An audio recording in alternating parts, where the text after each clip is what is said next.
So, hey, this is Andy, partner and chief strategy officer for Kripke Enterprises. And before we get this podcast started, I got to follow up on something.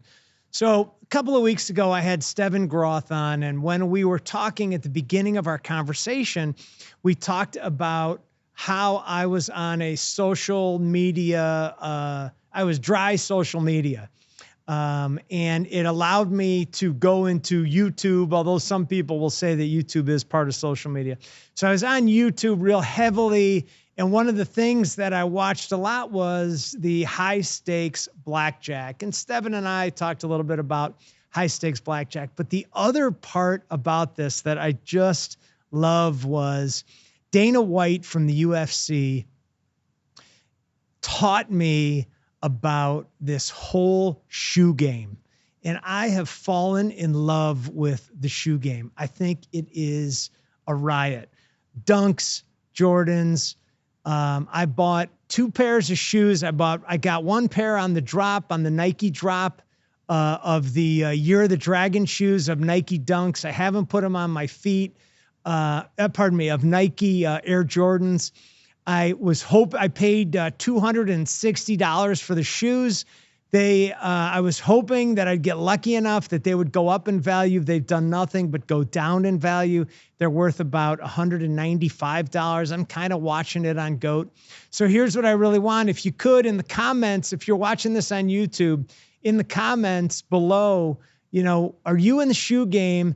And do you have a favorite website, or do you have a brand of shoe that you wear or you are collecting? Obviously, I'm on the lookout. I'm in Toledo, Ohio. I'm looking for a pair of Travis Scotts that's reasonably priced. So if you have one of those, reach out to me. I can be reached at andy@kripke.com. But I am in the shoe game. Thank you, and we'll get to the podcast in just a sec. So everybody knows Chicago for Garrett's popcorn. Love it's Garrett's. The gold standard of popcorn. So we fell in love with it, and we came up with our own recipe that resembled Garrett's as much as possible. Like September through December, even into January, it's insanity. Okay. And running it the first year out of my location was stupid. Like, it was like being in The Shining. It was the maze, that right. What's the plant the shrub where you can't get out of it. I mean, people would come in and then turn around and leave because they just couldn't see anything. There were boxes and pallets up to the ceiling. So in order to survive COVID and to survive all of these different obstacles, you have to be willing to do it yourself.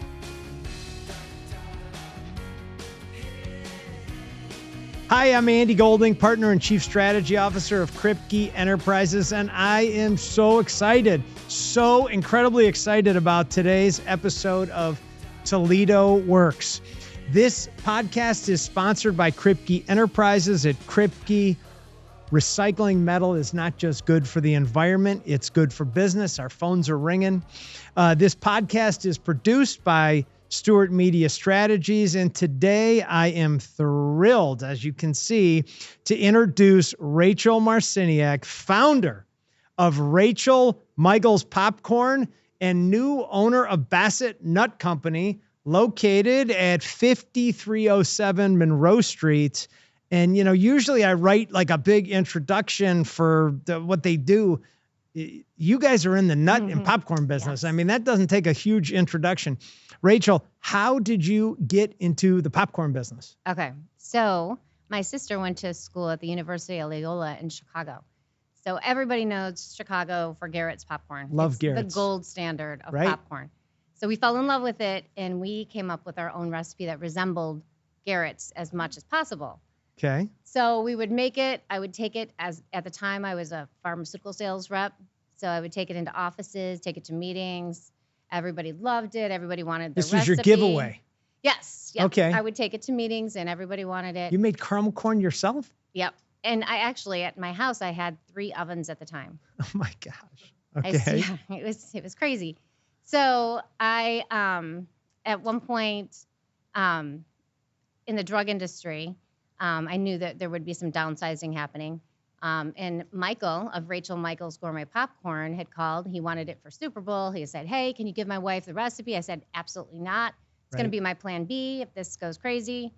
And so sure enough, he said, well, let me know if that happens and I'll be your silent partner. That's how Rachel Michaels has its name. Everyone thinks Michaels is my last name. It's not. Right. So that's how it got the name. So sure enough, was downsized. And then I called Mike and said, hey, were you serious about that? He said, absolutely. And so we started Rachel Michaels Gourmet Popcorn.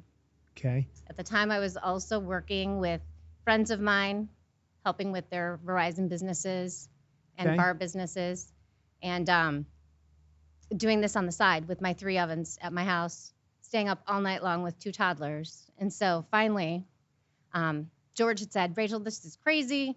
You're killing yourself. Why don't you look at that space down where I am now? On Monroe Street. On Monroe Street. So I did. He said, you like it? I'll build it. So then Mike and I separated. You're no longer partners. Not with Mike. Right. Kept the name. Okay. Then George and I became partners. George. Simon. Okay. So it's his plaza, his strip center. Got it. So he and I became partners. Okay. Mike did not want to be a part of the retail side of things. He just wanted to keep it kind of in the house. So Mike wanted you to just make popcorn in your house? Yeah, and do more online. Okay. Right. Than retail. Right. Retail stuff. It is tough. It's expensive. Yeah. Monroe Street's not cheap. Right. Okay. So he was fine with it, kept the name. George and I became partners. And that's how Rachel Michaels Gourmet Popcorn started on Monroe Street. Okay. That is awesome. And how long have you been there? 13 years. Oh my gosh. George ended up leaving a few years ago. Gosh, I don't even know how long ago. It's been at least 5 years now that he's not been a part of it. Not a part of it anymore. No, so it's all just me. Wow. So do you think that when you started, was it helpful to have a partner? They were both silent. But they were partners. They were. They helped. Oh my gosh. I can't even tell you how much, they helped with getting it all established with an LLC and all that kind of stuff. The build out, the expense with the equipment.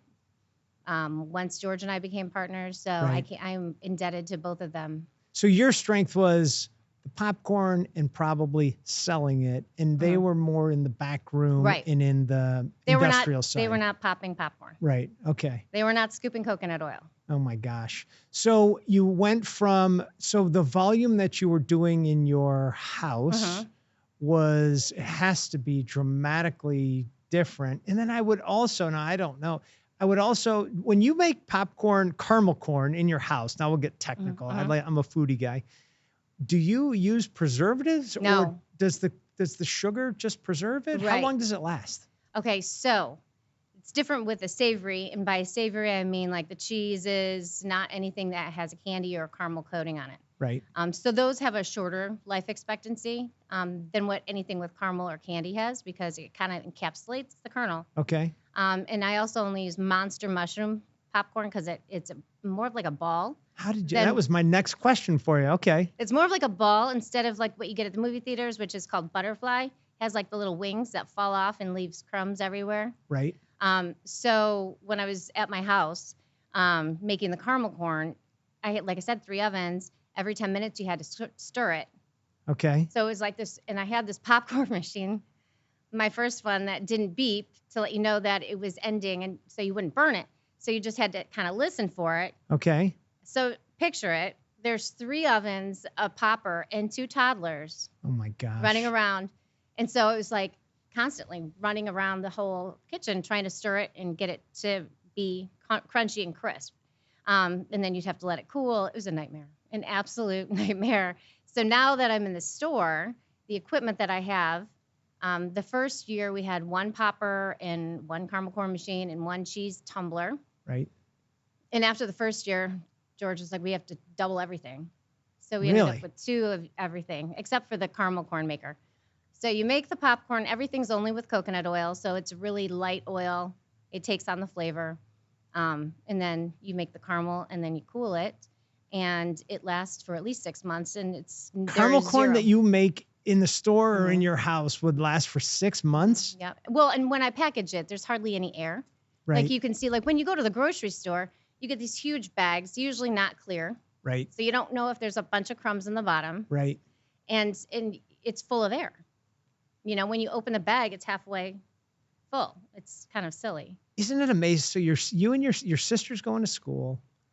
You go to Garrett's, and everybody loves Garrett's. I mean, the line is endless. Yeah, it never ends. I would go in for a meeting, and at the end of the meeting, like we would leave Friday morning, and we would go to Garrett's early in the morning, so we would skip the line. Right. You know, and somebody would stay in the car, and we'd run in. That's amazing. Right. So my sister and I went. Gosh, it's been years now, but we went to Garrett's, and we were in line for the popcorn, and of course they come out with the little souffle cups of the Chicago style, which everybody loves. Right. And so we were tasting it, and I'm like, this is oily. No wonder why it goes stale so fast. Right. Because of all the oil they use in the cheese. So I've had so many people tell me that the cheese popcorn at the store is much better than Garrett's because it's like triple coated with cheese. So you don't have all the oily to make then the caramel go bad. Right. Because if you don't eat Garrett's immediately and you think you're going to take it home for your kids or whatever, it's already not the same.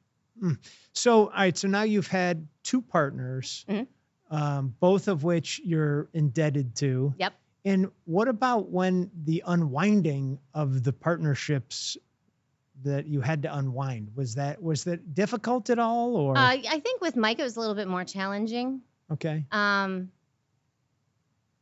think it was just an initial, I don't know if it's maybe because it was going to George and he was going to, but Mike never wanted to do the retail side of things. Right. So he was kind of okay. He was okay with it. It just, these guys didn't want to be in no, they business. want, no. Right. Right. Okay. So, and then with George, he had so many other things going on with a bunch of Verizon stores and restaurants.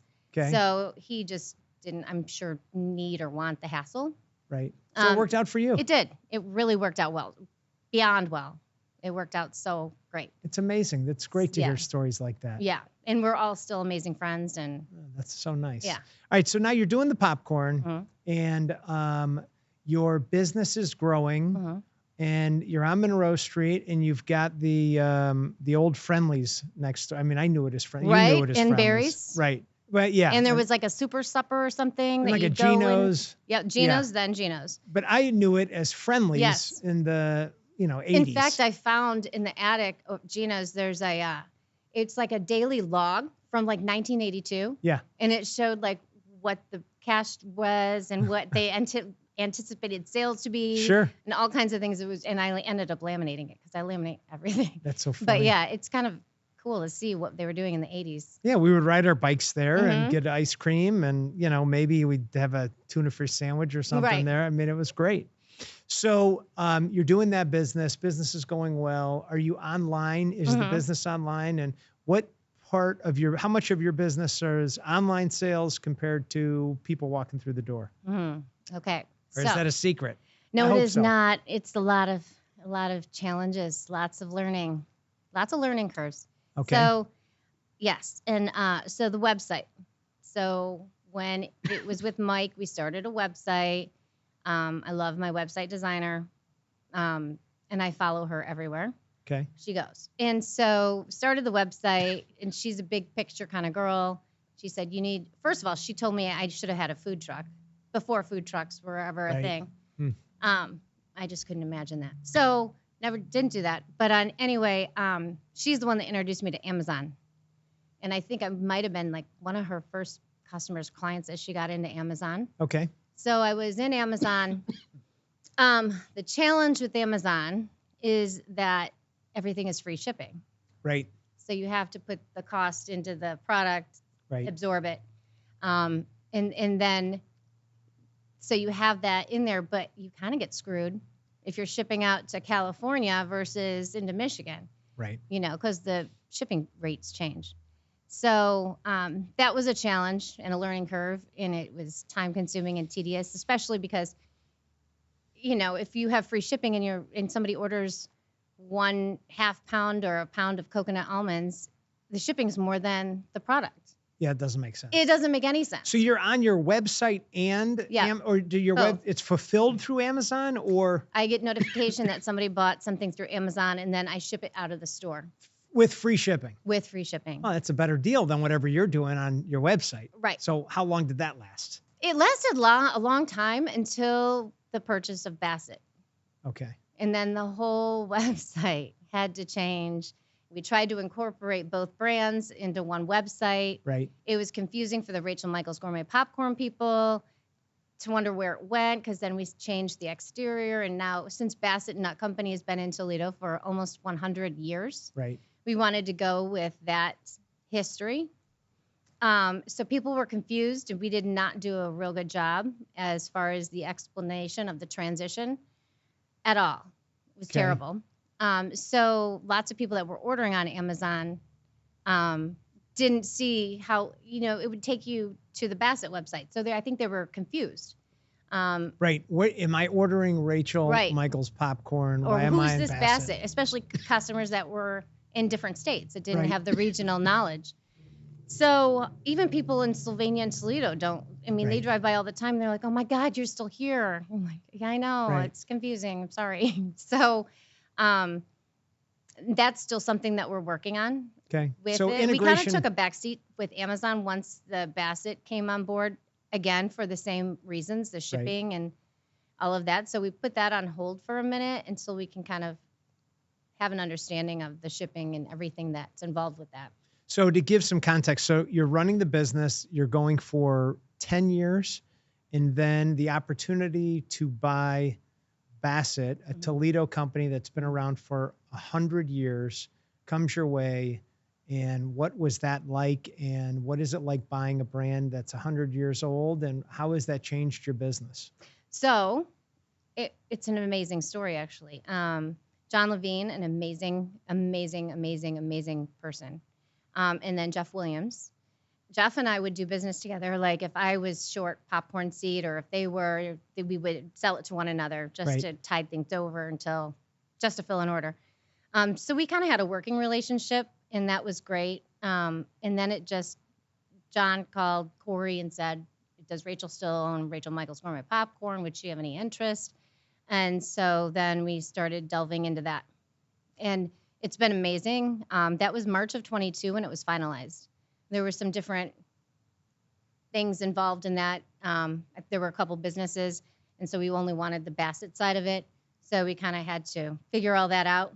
Didn't matter, because March of 22, I bought Basset, and then in December we bought the other part, which I wasn't initially wanting to do because it was, I think, a bit too much for me to bite off at the time. Right. But we were getting some of those customers from the other side as well. So it just kind of made sense, like, why not? And then the Geno space, with COVID coming along, Geno's, they weren't even open for 2 years.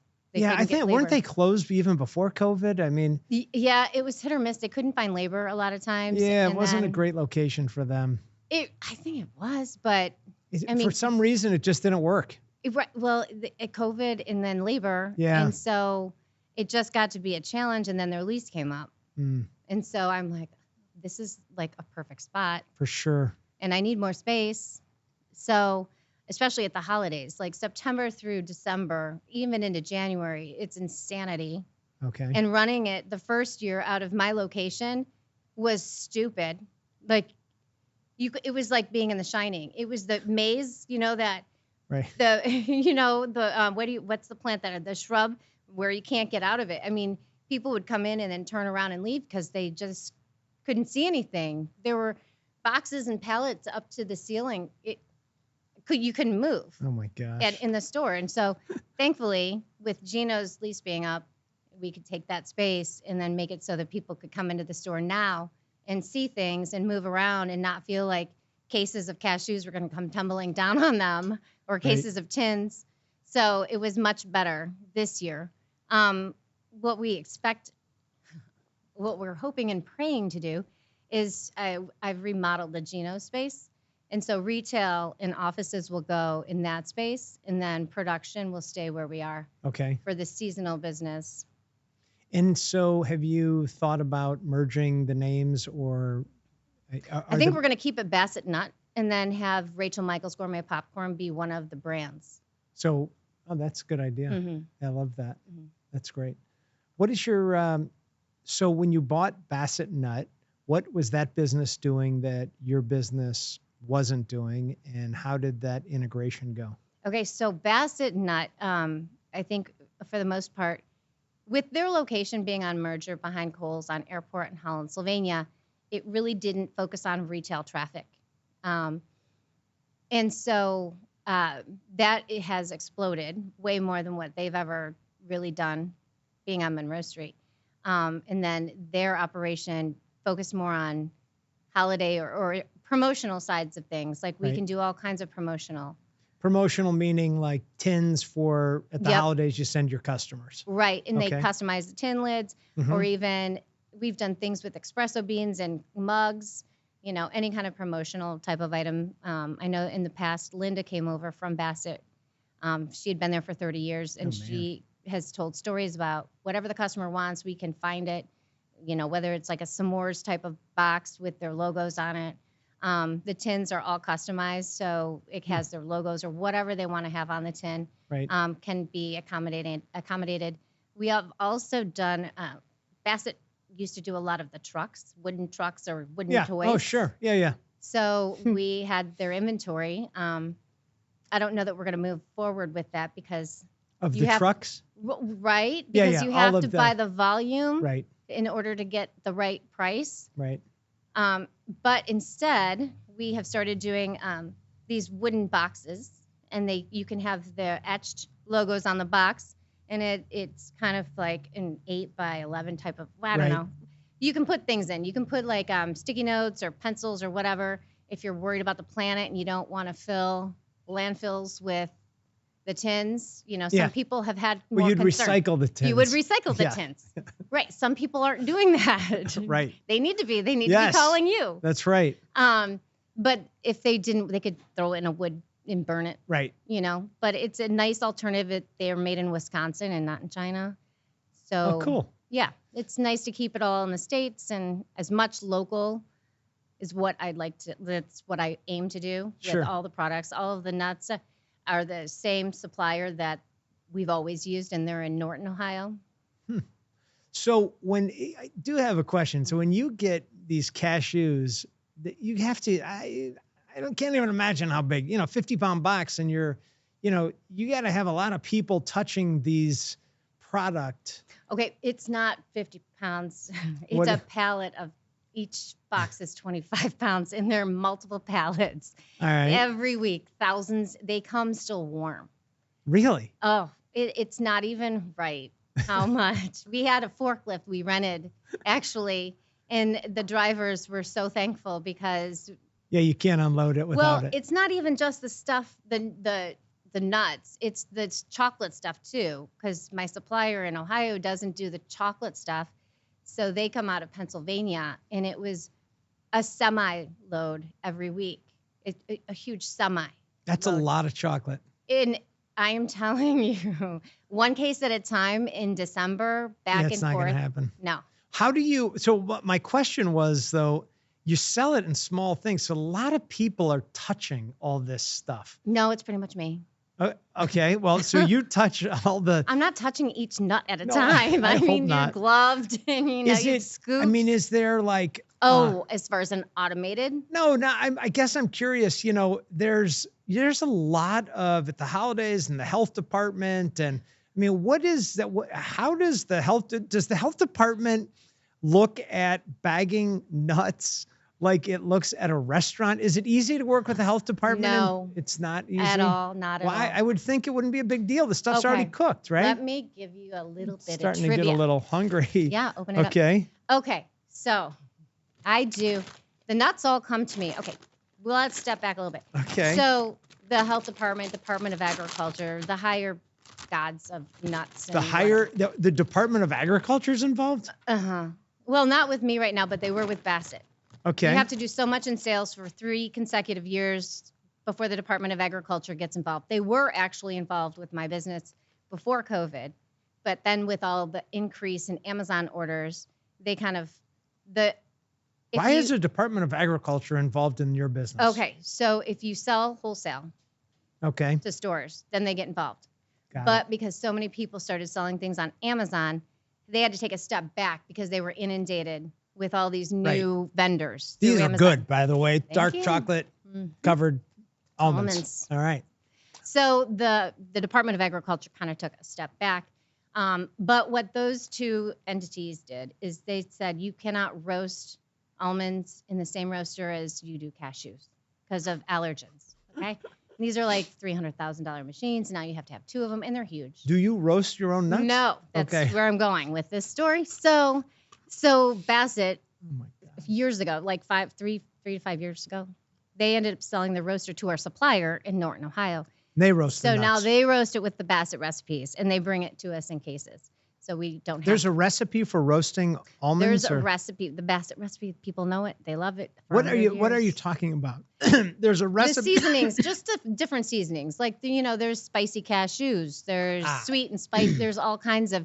There's got to be 30 different kinds of nuts. Okay. That I have at the store. Oh my God. These are good nuts. And I was concerned that the almonds were going to do that to me, so I think I'll wash it down with like a candy-coated Christmas pretzel. Yeah. Yeah. Okay. So So the health department, are they involved in your business? Okay, so I don't do anything with the nuts other than package them up. Okay. So they're off my butt about that. Okay, so a little bit of trivia. How hot do you think a popper needs to be to pop a seed of popcorn? How hot does a popper need to be to pop a seed of popcorn? Mm-hmm. So. Because bacteria, right? Right. So when you deep fry things, you generally take the temperature at like 350 degrees. So I would say 350 degrees. 460 degrees to pop a seed of popcorn. It's hot. So there's no bacteria. A bag of popcorn could fall on the floor. You could pick the seeds up and put it in the thing. You're not going to have any bacteria. You don't do that. I would never do that. Okay. I'm just saying. Right. We're talking about popcorn here. We're not Right. talking about cooling creamy mushroom soup or something slowly to get it to the right temperature for the health department, or meat, fish, or poultry. We're talking about popcorn. So they come to your place and watch you make it, or what is it? Well, what's the issue? They were just there last week. The health department. Yes. Okay. And we're were tight you these days. violation free, I hope? Oh, yeah. But there's a new allergen. It's not in the state yet. I was just told. It's more of the FDA and the Department of Agriculture, and it's not in Ohio yet. But it's coming, so I need to start bolding sesame. Sesame. So the stuff that I'm eating right now, do you have to say that it is not touching nuts, or all your stuff is contaminated? Well, everything on the label nuts? says manufactured in a facility that has nut products, soy, all the stuff, all the buzzwords. So when they come to my store, they make sure it's clean. They make sure the temperatures are right in the refrigerator. For the butter, the only ingredient that I have to What have. do you use the butter? Oh, for the caramel. Mm-hmm. Right. Okay. Check the sanitizers, check the scoops. It sounds easy. It is. It always has been until recently. What happened? So when I renovated the space formerly known as Gino's, Had to be a shithole when you got it. It had been vacant for a couple years. So, and I wanted to recreate it kind of like the store that I have now. So I took out all of the ceiling tiles that are from like the 80s. Right. And left the beams because it has an A-frame. And I thought that'd be great, especially around the holidays. You can hang Christmas trees upside down with lights for Christmas, Hanukkah, Kwanzaa, whatever, with music. It'll be a destination. That sounds simple. Right. So then we insulated it. Okay. With foam insulation. It's about 4 inches thick. It's like concrete. And then we painted it black with all the beams and everything, so it resembles a store. And I did the floor. It's so cool. It's like walking on clouds. It's an epoxy. Cool. So great. Amazing. It's like light and airy and beautiful. And store sounds great. I know. Right. Okay. And so it's retail. Where all the insulation is, because the production room is FRP, that washable plastic stuff, from ceiling walls down to the ceramic floors, but everything. You can operate in that room. Okay. It is that pristine. With my 2 brand new machines that are twice the size of the machines that I have now. That pop popcorn. Pop popcorn, and do 2 twice as big as the caramel corn machine, which has a table that it's like an air hockey table, shoots air up, cools it in like half the time. Ooh, that's awesome. I know. Yeah. Right. So I cut everything down in half, right? Uh-huh. So the health department comes in. When they tell you that you can take a piece of grid paper and scale to grid paper the equipment and whatnot, that's a lie. Just go straight to an architect or an engineer, and because you're going to waste a month of your time for them to reject it, and go and have a CAD drawing done. So if you're thinking about opening up a restaurant or a food business, don't pencil it in ever. Right, not going to pass. You're going to waste 4 weeks of your life. Okay. So they rejected it. So we get an engineer to go and do this, right? And so right around December 19th, my caramel corn machine, the shaft, which is a god-awful sound when the shaft breaks or starts scraping on the thing, excruciating sound. So my new machines are being delivered. I had the guy look, he can't take care of the machine, so he hauls it away to go and have it repaired at their shop. Okay. Now I'm without a popcorn machine. Well, that's not good if you're in the popcorn business. Correct. And this is December 19th, okay, 20th-ish. So all of a sudden, I'm at the Geno space because these machines are so huge they can't go into my existing space. Wow. Okay. So I'm over there without a license. That's probably not a good idea. No. Well, I mean, this has been going on for months now. With the process, the health department process. So all of a sudden they come in, they see me popping. And health department. Okay. And I explained to them, I'm like, I'm so coming sorry. With guns? No, they were not happy though. I will tell you that. Okay. So I said, I am so sorry. I know I'm not supposed to be doing this. I am a small business person, and it's December, and it's popcorn. Showtime. And my machine's gone. Oh, they were not at all happy. Okay. Ceased and desist, like get every nut out of here, get every popcorn out of here, everything out. So what'd you do? Moved everything out, along with all my kids' Christmas presents that I had hidden away. Like my office person all moved the office because I didn't know if they were going to lock the doors on me. I didn't know. So then they came back the next day with the letter, and I said, see, my machine was just delivered that morning. It had been repaired. Like, well, I'm not lying to you. Right. Like, what did you want me to do? So anyway, they took a look when they came unexpected. Well, they're always unexpected. I have gone to so many restaurants that are such dumps. I know. So you want to know what the problem is? And mind you, this is the retail space right. where what you see here is in the retail space. It's sealed. It's right. sealed before it gets to the retail space. The insulation. That, mind you, the roof, George and I took the roof off after the insulation. Not one piece of insulation fell on anyone. Scraped a roof off. Nothing. The ceiling is not flush and washable. No bueno. So now what? So what'd you do? You had to put a new roof in? No. Or a new I spent $25. Cover? No. So what'd you tell them? I said, this is restaurant grade material. It is restaurant grade.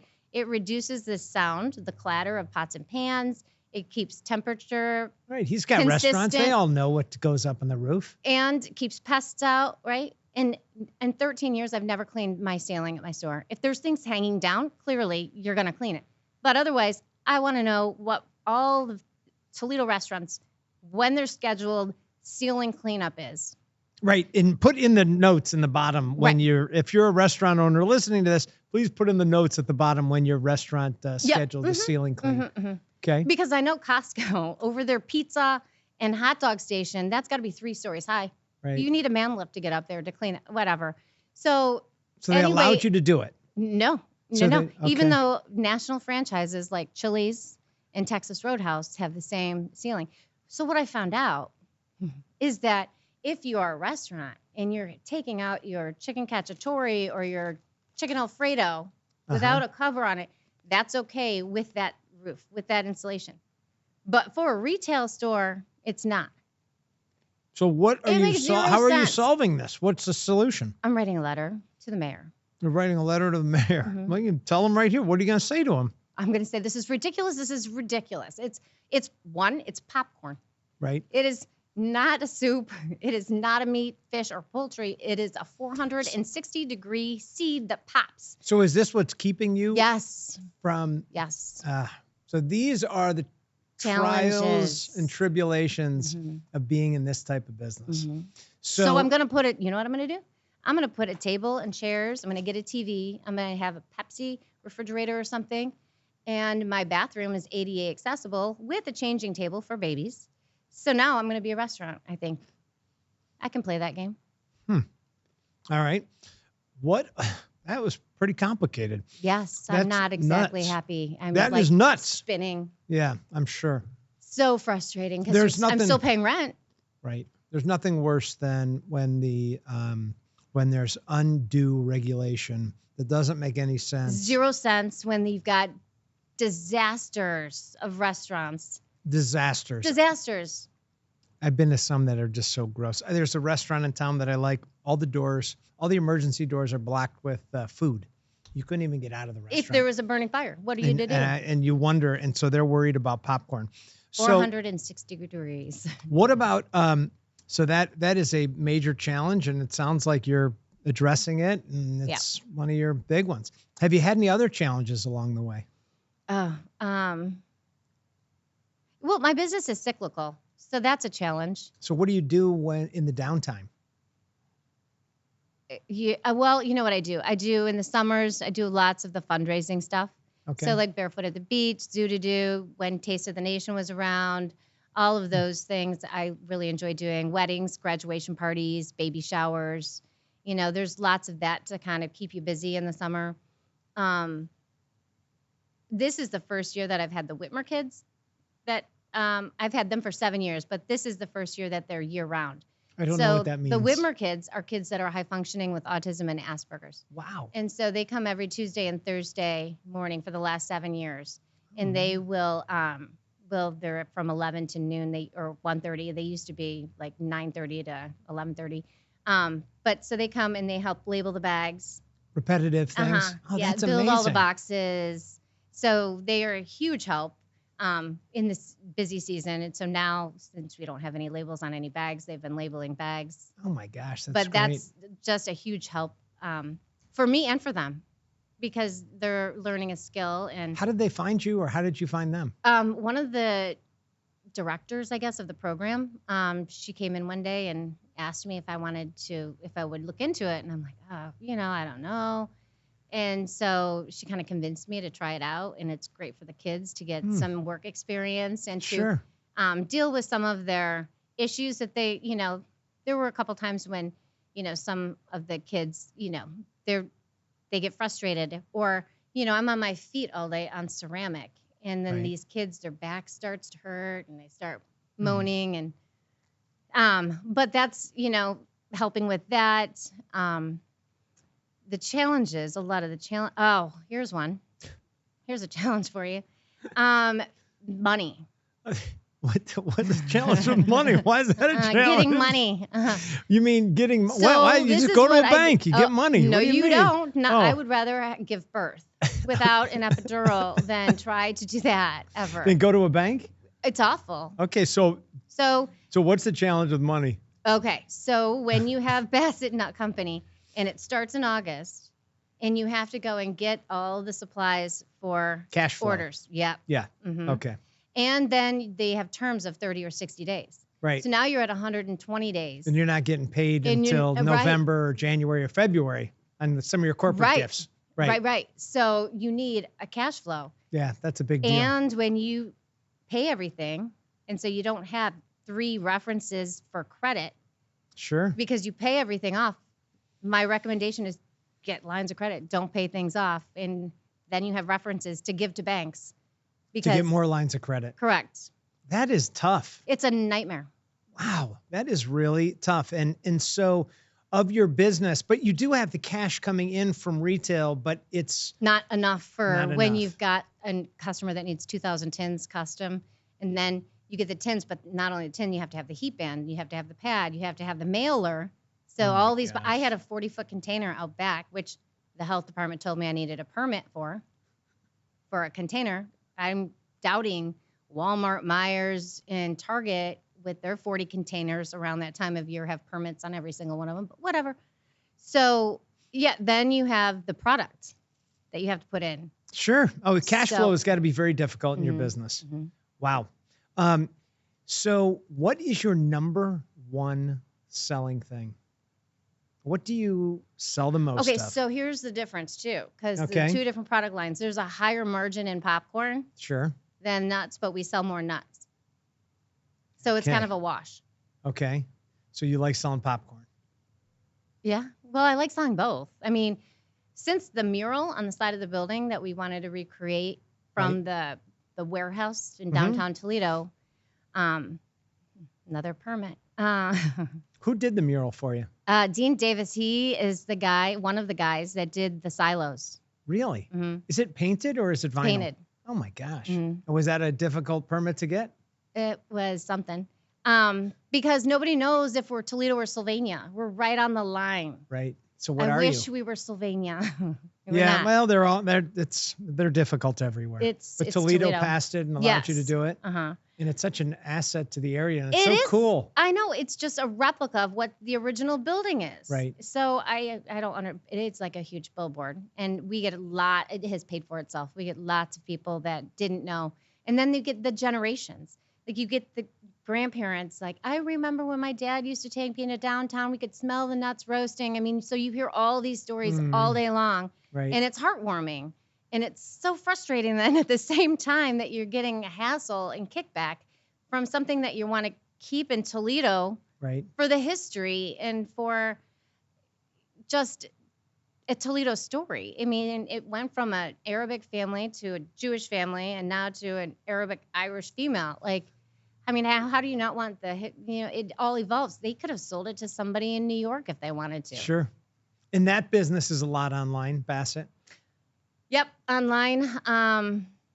With their corporate side of things, it was handled basically with folders and calling, not necessarily Right. computerized. Computers. Right. Oh my gosh. So we're moving that direction, Oh my gosh. which would streamline things a lot. Wow. Because I spent a good chunk of the summer going through every single customer file.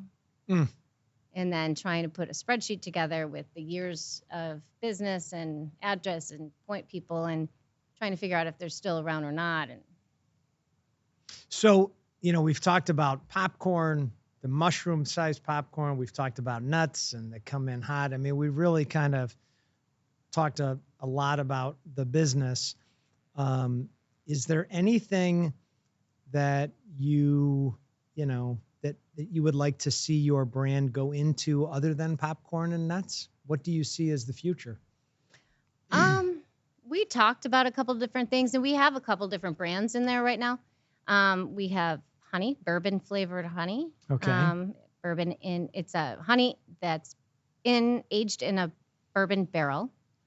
And that is Mike of Rachel Michaels. He's doing that. Old partner. Mm-hmm. Okay. His niece Jessica has pantless jams that Okay. we sell at the store. I know. Jams. That's You not got my everything name. going on there. Right? Okay. We had some granola from a local guy that we were selling, and then we started doing some fudge. In fact, somebody just today came in and asked if the fudge was still here, and we need to touch base with our supplier for that because I am not making fudge on top of everything else because Oh my gosh. a lot of times people don't realize. So during the crazy time, I probably had 20 or more people working, and then it's like you get hit in the face. Deadsville. It's dead. Right. So then you go down to a skeleton crew, which is me. Right. So now I'm the janitor, manufacturer, packager, orderer, accounts receivable, payable, although I do have a Veronica who does a lot of the bookkeeping, but payroll, everything. That's what I think a lot of people that think it's so easy to get into small business have a distorted view on what it all entails, because you're not going to survive if you have people doing all of that stuff when you don't have cash flow. Right. So you kind of have to do it all. I get such a kick out of when people say, well, that's not my job description. Well, it better be if you want to try and survive, because ever since I started the business, everyone would say, I can't believe it. I'll never forget Mike. He's a sports guy, broadcaster. He was doing things down at Bar 145 every Friday night football. Bar ran out of internet, or the internet closed, shut down, whatever. So he came over to my spot and he did his broadcast from my location. And so every year at Thanksgiving, he comes and rebroadcasts. That's so cool. It is. It's fun. And so I remember the second year he did that. He's like, I never thought you'd be here in another year. Like, they're just so surprised. But you have to be frugal. Like, I don't throw twist ties away. Like, you got to save money where you can. Like, so in order to survive COVID and to survive all of these different obstacles, you have to be willing to do it yourself and not rely on anyone else because you have to pay people. You are the ultimate entrepreneur. I mean, this is the point of this podcast, and you are it. I mean, I think you have a total command of the whole business from the front door to the back door. And you are, and I'm sure will be an inspiration to others that are thinking about going into business, because I know everybody's got, this guy's got a pickle recipe and that guy's got a mustard recipe and all these different things. And I think that you've done a great job of explaining what it really means and what it really looks like. So you just have to have passion. Yeah. And it sounds like you've got it. I try. And thank God for like social media. I'm terrible at. I'm not 15 or 16. No desire to do Instagram or any of that kind of stuff. I see your stuff out there. Thank God for You're, Charlie Kale. I see on TikTok your stuff. Not me. Oh. I have no idea even how to get on that thing. But Charlie has been amazing. So she's the one that's responsible for all that. So you need great. A social media person. That's who to go to. Perfect. Charlie Kale's brother, Sammy Kale, was on the podcast. So, well, Rachel, I really appreciate it. And I appreciate everything that you brought, and you brought a lot of stuff. So, let's just, since you brought it, let me just, so we got confetti popcorn. That every color has a different flavor. All right. We'll find that out. You got coconut macaroon almonds. Those sound good. I think my wife is going to like those. Cinnamon almond almonds. Do you ever get anything in and like, you have to taste everything? Uh-huh. And do you say this isn't right? No, because everybody has a different flavor. Everybody has a different passion. Okay. So again, what is your number one selling popcorn flavor? What's Buckeye. Buckeye flavor. Peanut butter and chocolate on the caramel. All right. And what is your number one nut? It's between deluxe mixed nuts and cashews. That's it. But those are the staples. Right. There's lemon creme almonds. There's white chocolate cashews. There's deluxe mixed in dark chocolate. Oh, God, that was a close call. Mixed deluxe. All right. Yeah. Mixed deluxe with milk chocolate and dark chocolate. Okay. Basset Nut Company in the past had never done dark chocolate anything. What? So I made a huge mistake in the first year. First year before Linda came on, Linda Whitson, she's amazing. She's been there 30 plus years, and she is my goddess. She knows everybody inside and out. Oh my gosh. So before she came on board, I had quoted a former customer, and in my world, it's like, well, dark chocolate is perceived a healthier chocolate and a pricier object, whatever. And no, they only did milk chocolate, so people were upset. So now every time somebody comes in and they want chocolate, I'm like, well, do you prefer milk or do you prefer dark? Just to get her goat. Because that's so funny. That's all they did were milk chocolate. So my wife likes milk and I like dark. So it is. So that's why we have then the mix of the deluxe with milk and dark. Or if somebody wants dark and mixed or dark and milk chocolate almonds, we can do that as well. So I'm eating lemon creme almonds, which are delicious. Well, Rachel, you're an inspiration. I love it. It's been 12 or 13 years. It's been 13 for popcorn in my location. That's a long time. Congratulations. Thank you. Thank you so much for doing this. And thanks for all the stuff that you brought. Thank you so much for having me. You got it. Thanks.